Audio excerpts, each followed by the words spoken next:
गुलबर्गा शहर अमन व अमान का शहर, पूरे दुनिया भर में ये शहर इस बात से मकबूलियत रखता है कि यहाँ पर हिंदू मुस्लिम का इत्तेहाद है।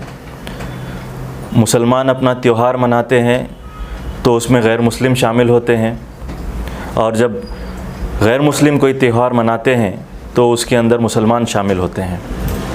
ये शहर की फ़िज़ा अमन व अमान को ख़राब करने के लिए मुसलसल पिछले कई महीनों से, पिछले साल से ही ये कोशिशें चल रही हैं फ़िरक़ा परस्त ताकतों की कि ये शहर और इस पूरे ज़िले में गुलबर्गा के यहाँ की फ़िज़ा को ख़राब किया जाए।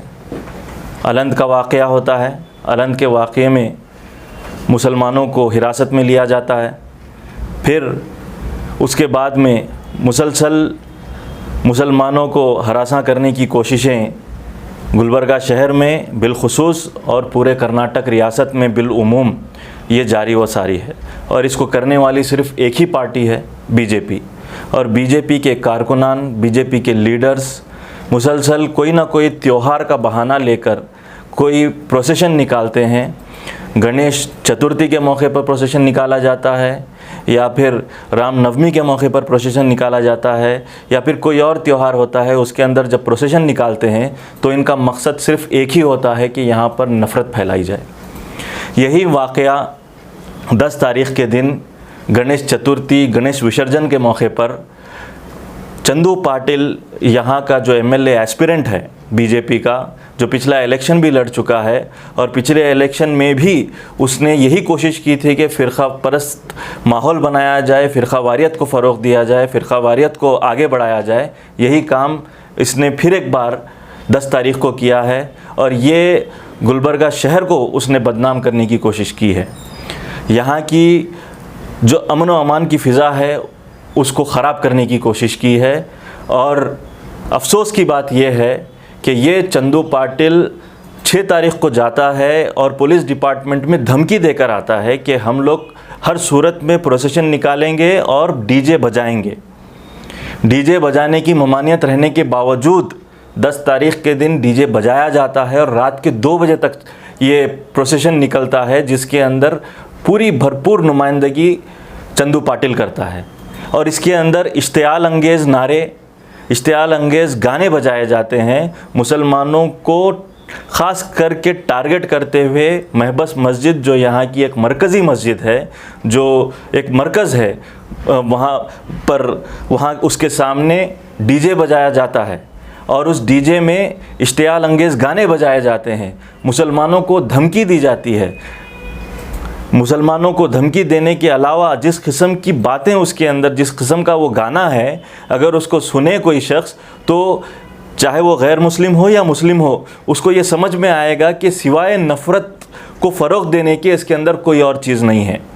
हैरत की बात यह है कि वहाँ पर पुलिस भी मौजूद है, और पुलिस ना तो डीजे को वहाँ पर बंद करवाती है, ना ही पुलिस ये करती है कि फ़ौरी तौर पर प्रोसेशन को ख़त्म किया जाए, खामोशी से आगे बढ़ाया जाए।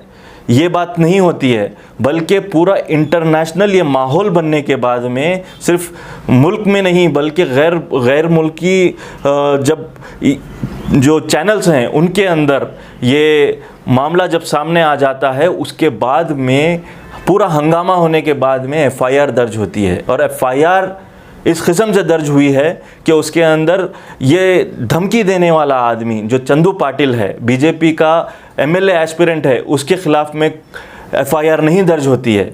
एफ़आईआर दर्ज होती है वो जो मंडली है जो प्रोसेशन निकाल रही थी, उसके प्रेसिडेंट, और वो जो डीजे जिसका इस्तेमाल किया गया है उसके ओनर पर एफ़आईआर दर्ज होती है।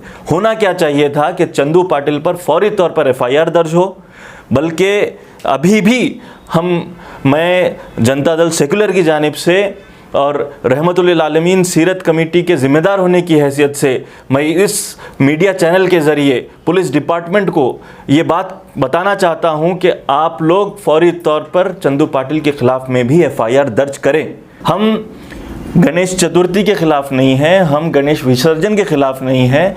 जो क़ानून के दायरे में आप अगर कोई काम करते हैं तो हम उसे सरे तस्लीम कबूल करेंगे, लेकिन जब कानून कि धज्जियाँ उड़ाई जाएं और डीजे रात के 2 बजे तक बजाया जाए।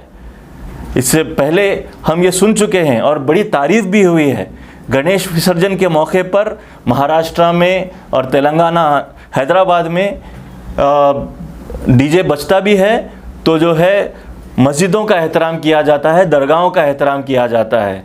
यहाँ पर जानबूझकर मस्जिद के सामने इश्तियाल अंगेज़ गाने बजाए गए हैं।